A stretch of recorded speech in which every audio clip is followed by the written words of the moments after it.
Bro, I just absolutely love the way that that thing freaking sounds. I mean, listen to this.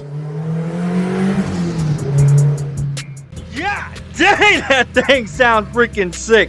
I genuinely can't wait till we get this thing done so we can get it on the dyno and actually get out and make some pools in it. What up, guys? Welcome back to the channel, man. Today, we're picking up where we left off in the last video. We got this thing all torn down, sanded, primered. Now we got to get it all scuffed up and actually get some paint on it. It's going to be an exciting one, man. We're going to be seeing this thing with its shiny new paint in the sun for the first time. This thing's coming out the boot today. Alright, man, got this thing primered last night. So now it's had plenty enough time for this primer to dry. At least I hope so. A good way to tell is start sanding on it and see if it gums up the sandpaper or if it chalks up. And it looks like it's getting chalky, so yeah, we just gotta skim over this thing and scuff it really quick. I'm probably just gonna use these 220 flex pads and just give it a little scuff. We're ready to start spraying, man. Let's get this thing done today.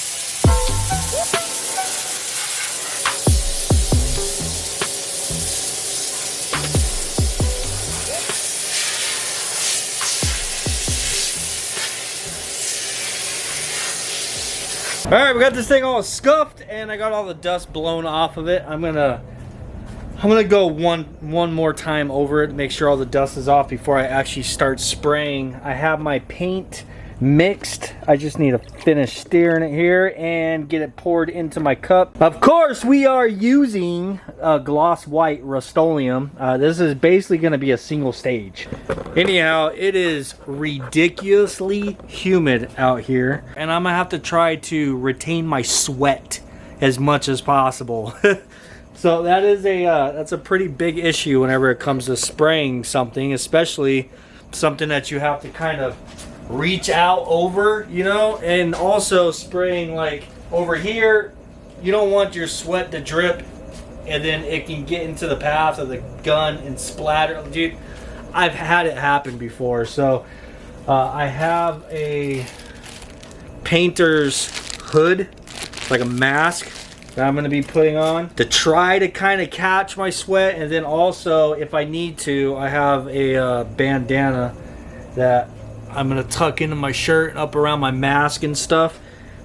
These are just things that I had to do back whenever I actually worked at a paint shop, because it was an everyday occurrence that I was having to fix things because either me or my helper would sweat drips on wet paint, you know, and it ruins it. Yep, I do not miss these things at all. But here we go. Guess I also need to go and get my mask. It's inside of the garage.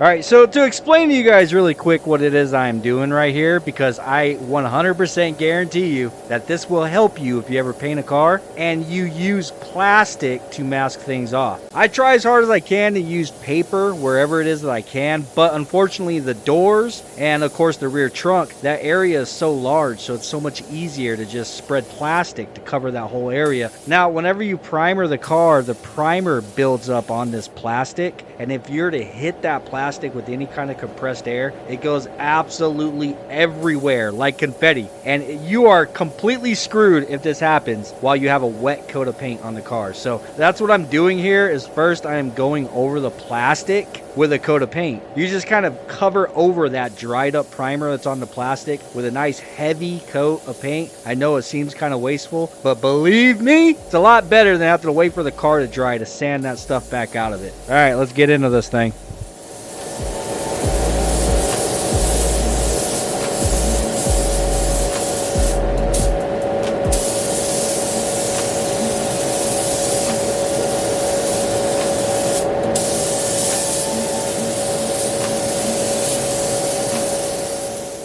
Hey, another thing really quick I'd like to bring up. I sometimes struggle with clips like this. So these are really long clips just laying the paint down. And as you guys know, most of the time I just speed these clips up and just get through it because I feel like it gets, I don't know, boring if you're just sitting there watching it the entire time. But at the same time, I feel like there's no better way to learn like technique or the way to hold a gun or the way to panel a vehicle whenever you're spraying other than to watch somebody do it. So sometimes I like to leave the clips a little bit longer, especially for the first coat. And then as you'll see, I kind of just speed up through the second and third coats. But put in the comments down below, of course, your preference. I mean, I'm making videos for you guys, so I want to know what's the most entertaining for you. I'm sure it's probably going to be a nice even split, but either way, it's either I talk over this stuff or I put music over it, you know? So right now you're just kind of enjoying me talking. Back to the music.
Alright, first coat is done. And here goes coat number 2 and 3.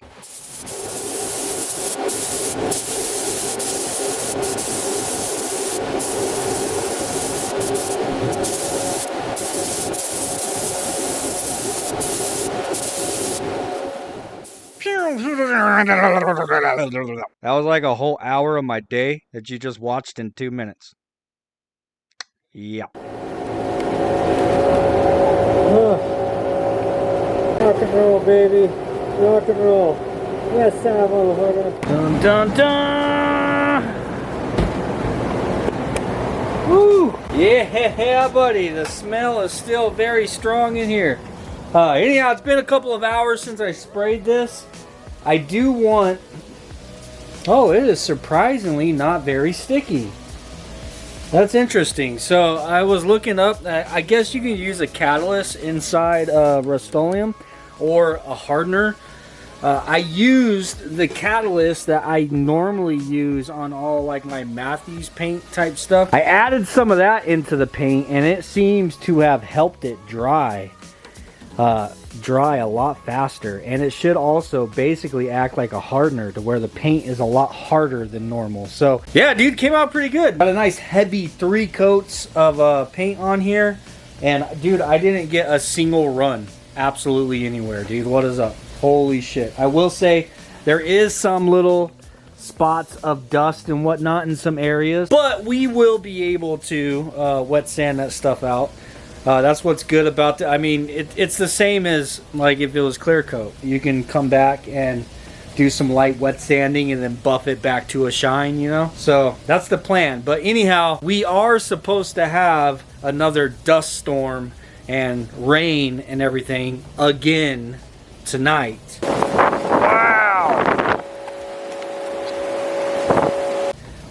Well, actually, it's supposed to start around 4 or 5, and it's currently 15 minutes after 2 o'clock. So my goal here is to get this thing completely unmasked. I need to get the wheels back on it, and I'd like to move this thing to a safer location. I wish that the spray booth was a safe location, but unfortunately it just is not.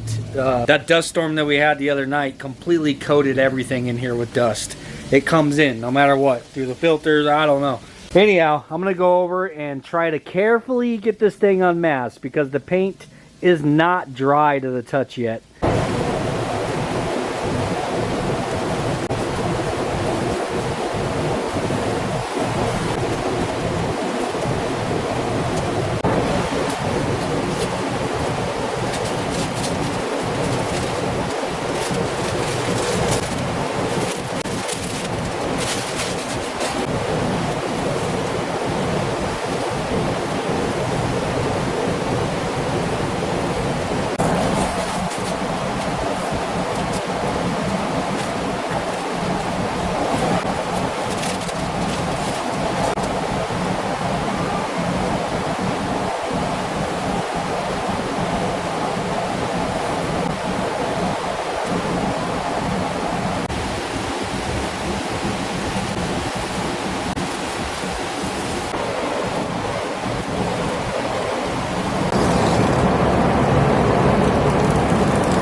Alright, see? Damn good thing that I covered up all the suspension. I started to unmask all this and I was like, you know what? I should probably go ahead and paint it right now while I still have all the suspension masked off. Kind of peel some stuff back a little bit to make sure I get a nice overlap, but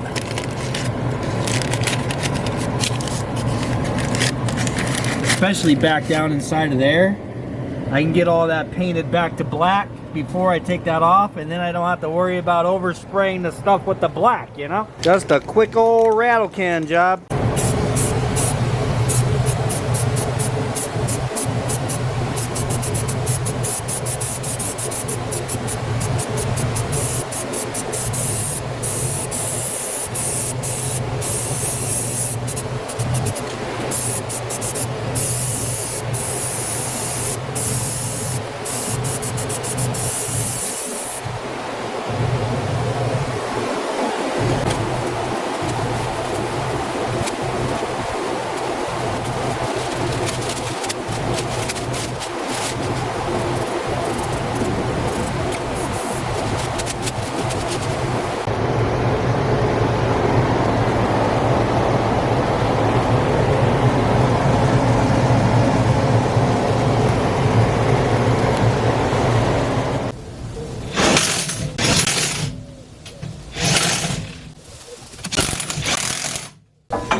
just about as safe as I'm gonna get it. I mean, luckily the paint is now dry to the touch. Like I could actually touch it and it ain't leaving fingerprints or anything in it. So when the storm does come, at least it'll be relatively safe. Well, I'm not worried about the paint getting damaged anyhow. I was thinking about putting it in the garage, but in order to put it in the garage, I'd have to move khaki out, and not only khaki, but this entire fiasco of crap I have in my garage right now. I know. My garage looks like a normal person garage right now.